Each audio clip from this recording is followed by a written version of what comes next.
다 함께 묵상하심으로 월요일 새벽 예배를 주님 앞에 드리겠습니다. 함께 기도하겠습니다.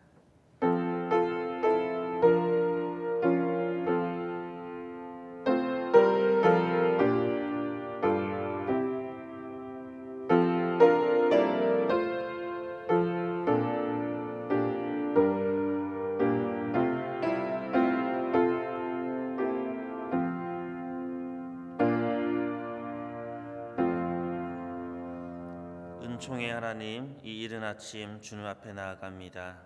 주님의 사랑하는 백성들에게 말씀의 은총과 찬양의 기쁨을 허락하셔서 오늘도 온전히 주님의 말씀 가운데 승리하는 주님의 자녀 될 수 있도록 인도하여 주옵소서.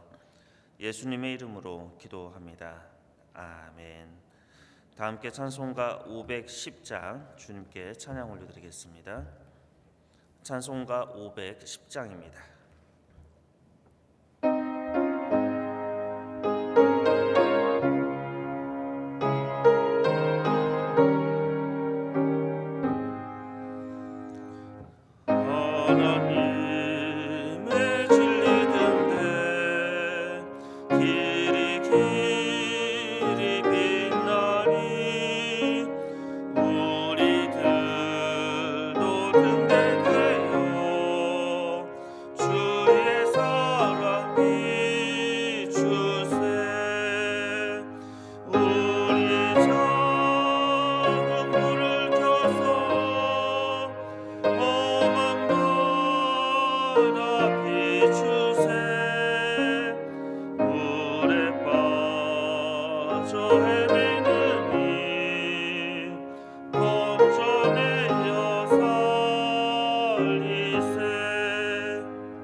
오늘 우리에게 주시는 하나님 말씀 사무엘상 8장 1절에서 9절까지의 말씀입니다.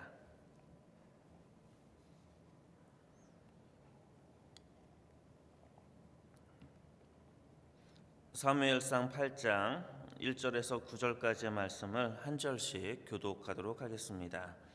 1절의 말씀 제가 먼저 읽습니다. 사무엘이 늙음에 그의 아들들을 이스라엘 사사로 삼으니 장자의 이름은 유엘이요 차자의 이름은 아비야라. 그들이 브엘세바에서 사사가 되니라. 그의 아들들이 자기 아버지의 행위를 따르지 아니하고 이익을 따라 뇌물을 받고 판결을 굽게 하니라. 이스라엘 모든 장로가 모여 라마에 있는 사무엘에게 나아가서 그에게 이르되 보소서, 당신은 늙고 당신의 아들들은 당신의 행위를 따르지 아니하니 모든 나라와 같이 우리에게 왕을 세워 우리를 다스리게 하소서 한지라. 우리에게 왕을 주어 우리를 다스리게 하라 했을 때 사무엘이 그것을 기뻐하지 아니하여 여호와께 기도하매 여호와께서 사무엘에게 이르시되 백성이 내게 한 말을 다 들으라. 이는 그들이 너를 버림이 아니요 나를 버려 자기들의 왕이 되지 못하게 함이니라. 내가 그들을 애굽에서 인도하여 낸 날부터 오늘까지 그들이 모든 행사로 나를 버리고 다른 신들을 섬김같이 내게도 그리하도다. 함께 읽겠습니다. 그러므로 그들의 말을 듣되 너는 그들에게 엄히 경고하고 그들을 다스릴 왕의 제도를 가르치라. 아멘. 오늘도 말씀의 은총이 저와 여러분에게 함께하기를 소원합니다. 8장 시작되어지면서 시간이 많이 흘렀던 것 같습니다. 1절에서 사무엘이 나이가 많이 들었다라고 우리에게 전해주고 있습니다. 성경에서는요, 사람이 나이가 많이 먹는 것을 긍정적으로 이야기하는 경우가 무척이나 많습니다. 그도 그럴 것이 우리가 나이가 먹는다는 것은 하나님께서 우리에게 주시는 축복입니다. 그런데 왜 축복이 됩니까? 그것은 우리가 나이가 들어갈수록 영혼의 시간에 가까워지기 때문에 그렇습니다. 영원한 시간에 가까워지는 우리의 나이가 들어가는 것, 그것은 하나님께서 우리에게 주시는 축복입니다. 그런데 나이가 들어갈 때 보통 우리가 이런 이야기를 합니다. 통합이 되어져야 된다. 사람의 발달 단계에 의하면 통합과 절망이라는 것이 있는데 나이가 들어갔을 때 이 통합이 되어져야지 아주 지혜로운 그러한 노년을 보낼 수 있다라고 이야기합니다. 그러면 통합이 된다는 것은 어떤 것을 의미합니까? 이것은 본인이 젊을 때부터 했던 그 모든 일들, 자신이 했던 그 역할에 있어서 만족을 느낀다라는 것입니다. 우리가 젊은 시절에 또는 작년의 시절에 우리가 했었던 역할들, 우리가 한 일에 대해서 만족을 느낄 때 우리는 우리의 인격이 통합되어지고 그것은 노년의 지혜로 나타나게 됩니다. 하지만 우리가 젊은 시절에 우리가 행한 역할과 일에 대해서 만족하지 못할 때 그것은 지혜가 아니라 우리로 하여금 독선에 빠지게 됩니다. 그래서 성경에서는 두 가지 경우가 다 나옵니다. 자신의 삶에 대해서 잘 통합해서 하나님께서 주시는 지혜가 가득한 노년도 있고요. 또 어떤 경우에는 독선에 사로잡힌 그런 노년의 그 모습을 가진 자들을 우리는 보게 됩니다. 그런데 성경에서는요, 자세히 말씀을 보다 보면요, 분명 그의 일생을 잘 살아냈지만 노년에 왔을 때 무척이나 독선적이고 지혜롭지 못한 그런 분들을 만나게 됩니다. 분명 사무엘은 그의 젊은 시절을 하나님께 매달려서 살았던 사람인 것 같습니다. 그럼에도 불구하고 3장 1절에 나와 있는 사무엘의 이 모습은요, 그 지혜보다는 분별하지 못하는 바로 사무엘의 모습을 우리에게 전해줍니다. 그것을 통해서 우리는 한 가지 생각해야 될 것은 우리의 사회적인 역할과 우리가 했던 그 일에 의해서 그 만족도가 우리의 그 통합과 우리에게 지혜를 주는 것은 아닌 것 같습니다. 성경에 의하면 우리를 진정 만족해 하는 것은 오직 하나님이시기 때문에 우리가 하나님께 만족할 때 우리의 노년의 시간에 통합과 지혜가 우리에게 주어지는 것으로 저는 생각이 되어집니다. 그러면 왜 사무엘이 이렇게 지혜롭지 않은 모습을 보여줬는지 어떤 근거에서 이야기합니까? 그것은 1절에 보면요, 그의 아들들을 이스라엘의 사사로 삼았다는 이 구절에서 우리는 사무엘의 잘못된 모습을 우리는 보게 됩니다. 사사는요, 세습되지 않았습니다. 사사기를 보게 되어지면 기드온을 제외하고 사사가 세습되어지는 경우는 거의 없습니다. 그리고 어떤 경우든지 세습될 때는 항상 문제와 분별하지 못하는 아이들의 그 모습들을 우리에게 보여줍니다. 이 8장 1절에서 그의 아이들이 세습을 하게 됩니다. 그리고 2절을 보면 장자의 이름이 요엘이고 차자의 이름이 아비야라고 이야기합니다. 이 이름은 굉장히 은혜스러운 이름이거든요. 요엘은요, 여호와가 하나님이다라는 뜻입니다. 그리고 아비야는 여호와가 나의 아버지다라는 뜻입니다. 이것을 봤을 때 우리는 사무엘이 자신의 자녀가 어떻게 커가기를 원했는지 한 아버지의 마음을 잘 볼 수가 있습니다. 그런데 다 아시겠지만 이 자식 농사가요, 마음처럼 되지가 않습니다. 사사로 세웠지만 그의 아들들의 모습은 3절에 보면 아버지의 행위를 따르지 않고 그리고 어떻습니까? 이익을 따라 뇌물을 받고 판결을 굽게 했다라고 이야기합니다.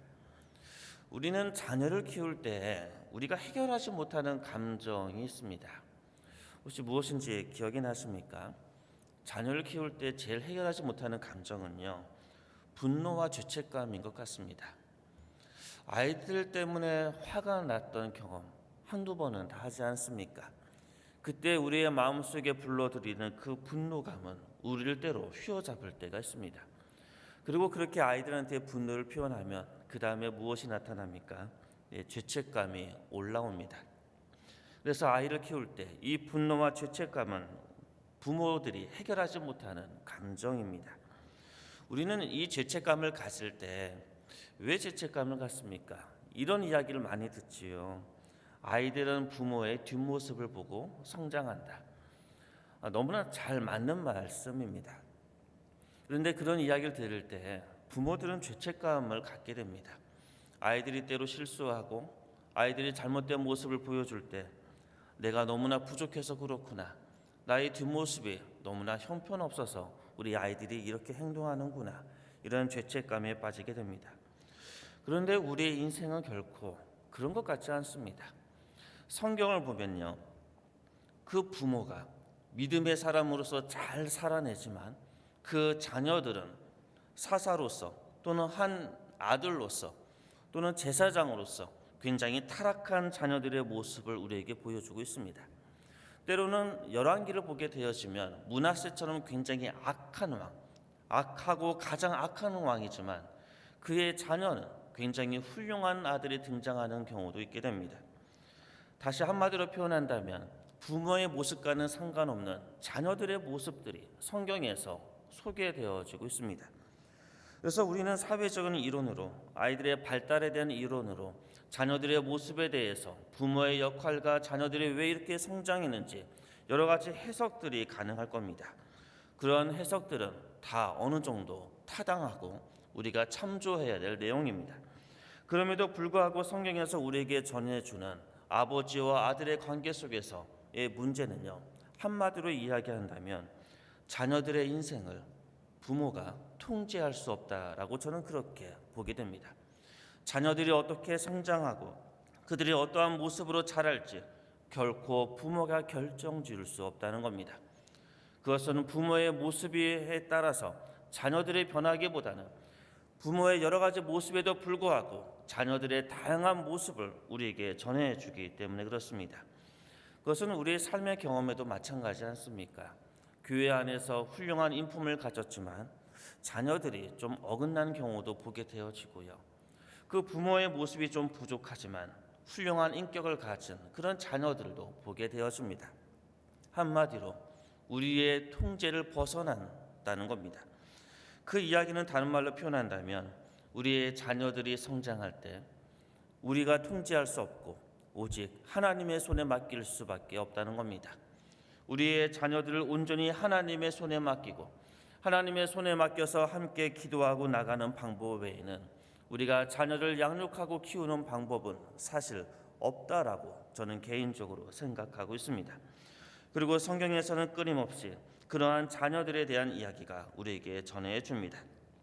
이러한 배경 속에서 이제 4절부터 9절까지 자녀들의 이런 모습 때문에 이스라엘 백성들이 사무엘에게 바로 왕을 요청하고 있는 모습을 바라보게 됩니다. 5절을 보시면 그에게 이르되 보소서 당신은 늙고 당신의 아들들은 당신의 행위를 따르지 아니하니 모든 나라와 같이 우리에게 왕을 세워달라라고 이야기하고 있습니다. 지금 하나님의 백성들은 왕을 세우라고 이야기합니다. 그런데 이 말씀에서 가장 핵심적인 내용이 무엇이냐면요, 모든 나라와 같이 해달라는 것입니다. 하나님께서는 하나님의 백성을 거룩한 백성으로 삼으셨습니다. 거룩하다는 이 말의 의미는 우리가 모두 다 알고 있는 것처럼 구별된다라는 의미입니다. 그래서 다른 나라와는 구별된 모습을 갖기를 원하십니다. 하지만 하나님의 백성은 모든 나라와 같이, 다른 나라와 같이 그렇게 되기 원하는 모습을 지금 보여주고 있습니다. 바로 이것이 하나님의 백성들이 하나님께 요청했던 것입니다. 그러자 이제 하나님께서는요 10절부터는 왕의 제도가 어떠한 것인지 우리에게 이야기하고 있습니다. 11절의 중간에 보면 너희 아들들을 데려다가라는 표현이 나옵니다. 그리고 13절을 보시면 그가 또 너희 딸들을 데려다가라는 표현이 나오고요. 14절의 끝부분에 보면 가져다가라는 말이 나옵니다. 그리고 16절에는 끌어다가라는 표현이 나옵니다. 번역으로는 다 다르게 되어져 있지만 이게 라크라는 동일한 단어입니다. 그리고 이것은 보통 왕에게 쓰는 표현입니다. 취하다라는 뜻입니다. 왕의 제도는 바로 그의 백성들에게 있어서 그들을 취하는 존재, 바로 그러한 존재라는 겁니다. 그리고 이렇게 라크라는 단어는요, 출애굽에서 이집트의 왕에게 썼던 표현이기도 합니다. 왕의 제도를 다른 말로 표현한다면 모든 나라와 동일한 그러한 왕의 제도를 원했었고, 그것은 이스라엘이 마치 종 되었을 때, 이집트의 종이 되었을 때의 그 모습을 우리에게 연상시켜 주고 있다는 것입니다. 그래서 종이 되기 원한다는 모습이 바로 이러한 내용입니다. 17절을 잠깐 보겠습니다. 17절을 보시면 너희의 양떼의 10분의 1을 거두어 가리니 너희가 그의 종이 될 것이라.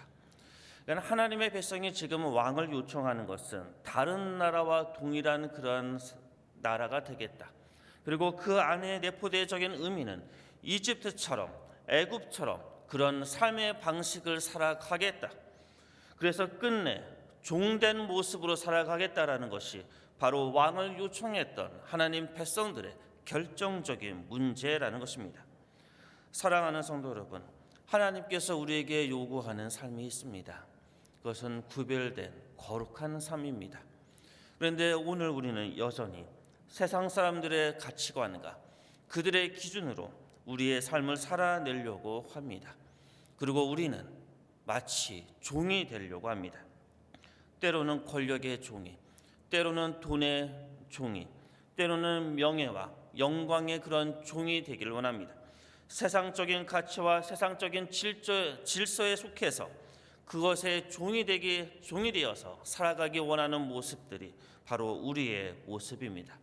그리고 우리의 그런 모습들은 바로 사무엘에게 왕을 요청했던 이스라엘의 그 백성의 모습과 동일한 모습입니다. 또 그것은요, 19절부터 20절까지 보시면 백성이 사무엘의 말 듣기를 거절하여 이르되 아니로소이다. 우리도 왕이 있어야 하리니 우리도 다른 나라들 같이 되어 우리의 왕이 우리를 다스리며 우리 앞에 나가서 우리의 싸움을 싸워야 할 것이니이다 하는지라. 그럼 이 모든 다른 세속의 질서를 따르고자 하는, 또 종된 삶을 살고자 원하는 그 모든 마음의 이면에는 무엇이 있습니까? 19절에서 20절까지 반복적으로 우리에게 들려주는 하나의 단어는요, 우리라는 단어입니다. 이것이 7번 나옵니다. 나를 위한다라는 뜻입니다. 세속적인 가치관으로 살아가는 그 모든 내면에 우리를 조장하고 있는 그 핵심은 무엇입니까? 바로 나를 위하는 것, 바로 이기심, 탐욕이라는 것입니다. 사랑하는 성도 여러분, 이 세상 속에서 거룩한 삶 살아낸다는 것 결코 쉽지 않을 것입니다. 세상과 분리된 삶을 살아간다는 것 결코 쉽지 않을 겁니다. 왜 쉽지 않습니까?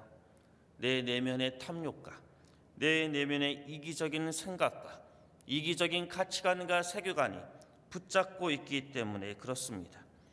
하지만 그거 아십니까? 우리가 하나님께 내 자신을 맡길 때 우리는 그렇게 거룩하고 구별된 삶을 살아낼 수가 있습니다.